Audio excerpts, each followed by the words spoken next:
కొమరమేం ఆసిఫాబాద్ జిల్లాలో సీఎం రేవంత్ రెడ్డి పర్యటించనున్నారు. పర్యటనలో భాగంగా పలు అభివృద్ధి కార్యక్రమాల్లో పాల్గొననున్నారు. జిల్లాలోని కొట్టారి గ్రామ పంచాయతీ కొత్తగూడ గ్రామంలో ఇందిరమ్మ ఇళ్ల గృహప్రవేశ కార్యక్రమంలో పాల్గొననున్నారు. అనంతరం కాగజ్ నగర్ వద్ద ఏర్పాటు చేసిన బహిరంగ సభలో పాల్గొననున్నారు. సభ ఏర్పాట్లకు సంబంధించి మరింత సమాచారాన్ని మా ప్రతినిధి అరుణ్ కుమార్ అందిస్తారు. కొమరంభీం ఆసిఫాబాద్ జిల్లాలో ముఖ్యమంత్రి రేవంత్ రెడ్డి అయితే పర్యటించనున్నారు. పలు అభివృద్ధి కార్యక్రమాలకు కూడా శంకుస్థాపనతో ప్రారంభోత్సవాలు చేయనున్నారు. దీనికి సంబంధించి కూడా ఇప్పటికే కూడా పూర్తి స్థాయిలో అధికారులు కాంగ్రెస్ అయితే ఏర్పాటు చేసినటువంటి పరిస్థితి. ముఖ్యంగా కూడా హైదరాబాద్ నుంచి 4 గంటల 40 నిమిషాలకు చాపర్దార కొమరంభీం ఆసిఫాబాద్ జిల్లాలోని ఏదైతే కొట్టారి గ్రామ పంచాయతీలోని కొత్తగూడకు చేరుకుంటాడో కొత్తగూడలో కూడా మొదటి దఫాలో కూడా మంజూరైనటువంటి ఇందిరమ్మ ఇళ్ల ప్రారంభోత్సవం కార్యక్రమంలో కూడా పాల్గొంటారు. ముఖ్యంగా కూడా 29 ఇందిరమ్మ ఇల్లు కూడా కొత్తగూడ గ్రామ పంచాయతీలో మొదటి దఫలో ప్రారంభం ఏదైతే మంజూరు కావడం జరిగిందో ఆ ఇల్లుని కూడా పూర్తి కావడంతో కూడా గృహప్రవేశ కార్యక్రమంలో పాల్గొని అక్కడ ఉన్నటువంటి గిరిజనులతో కూడా కొద్దిసేపు ముచ్చటించనున్నట్టు కూడా తెలుస్తా ఉన్నది. ముఖ్యంగా కూడా ఏదైతే అనంతరం అక్కడ కార్యక్రమం అనంతరం కూడా కాగజ్ నగర్లోని ఎక్స్ రోడ్ వద్ద ఏర్పాటు చేసినటువంటి భారీ బహిరంగ సభలో కూడా ఏదైతే ముఖ్యమంత్రి రేవంత్ రెడ్డి అయితే పాల్గొని ప్రసంగించనున్నారు. ముఖ్యంగా కూడా జిల్లాకు సంబంధించి కూడా దాదాపు 11.45 కోట్ల అభివృద్ధి కార్యక్రమాలకైతే శంకుస్థాపన చేయనున్నారు. దీనికి సంబంధించి కూడా ఇటు ఏదైతే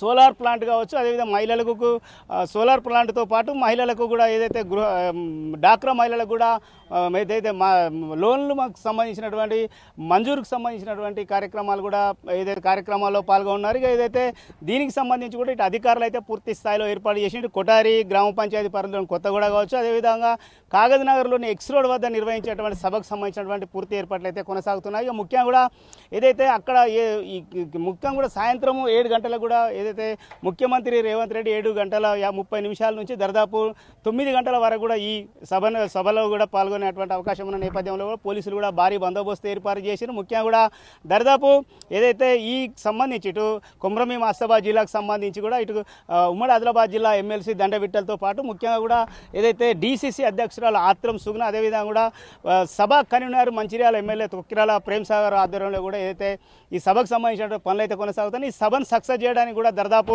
1,00,000 మందికి పైచీలు కూడా ఏదైతే జనాలను తరలించడానికి కూడా ఇప్పటికే కూడా కాంగ్రెస్ అయితే పూర్తి స్థాయిలో కృషి చేస్తూ ఉన్నటువంటి పరిస్థితి. ముఖ్యంగా కూడా ఈ సభను సక్సెస్ చేయాలనేటువంటి కారణం సభను సక్సెస్ చేయడానికి కూడా దాదాపు 1,00,000 మందిని తరలించడానికి కూడా అన్ని ఏర్పాట్లు అయితే చేస్తున్నటువంటి పరిస్థితి కొనసాగుతుంది. ముఖ్యంగా కూడా ఇక ఎటువంటి అవాంఛనీయ ఘటనలు జరగకుండా కూడా పోలీసులు కూడా దాదాపు 1830 మంది సిబ్బందితో కూడా ఇటు కొటారి గ్రామ పంచాయతీలోని కొత్తగూడ కావచ్చు, ఇక్కడ ఏదైతే కాగజనగర్ ఎక్స్ రోడ్ వద్ద జరుగుతున్నటువంటి సభ వద్ద కూడా పూర్తి స్థాయిలో ఏర్పాట్లు అయితే చేసిన ముఖ్యంగా కూడా క్షుణ్ణంగా కూడా ఏదైతే సభకు వచ్చేటువంటి వాళ్ళని కూడా క్షుణ్ణంగా పరిశీలించి కూడా గ్యాలరీలకు కూడా పంపించేటువంటి పరిస్థితి నడుతుంది. ముఖ్యంగా పకడ్బందీగా కూడా ఏదైతే సభ నిర్వహణ కోసం కూడా పకడ్బందీ ఏర్పాట్లు చేయడంతో పాటు చర్యలు కూడా ఏదైతే ఎటువంటి అవాంఛనీయ ఘటనలు జరగకుండా కూడా పోలీసు అయితే భారీ చర్యలు చేపట్టారు. ముఖ్యంగా కూడా ఏదైతే మొత్తం కూడా ఈ రోజు జరిగేటువంటి కొమరంభీం ఆసిఫాబాద్లో జరిగేటువంటి సభను సక్సెస్ చేయడానికి కూడా ఇటు కాంగ్రెస్ శ్రేణులు తీవ్రంగా కృషి చేస్తున్నటువంటి పరిస్థితి కొనసాగుతూ ఉంది.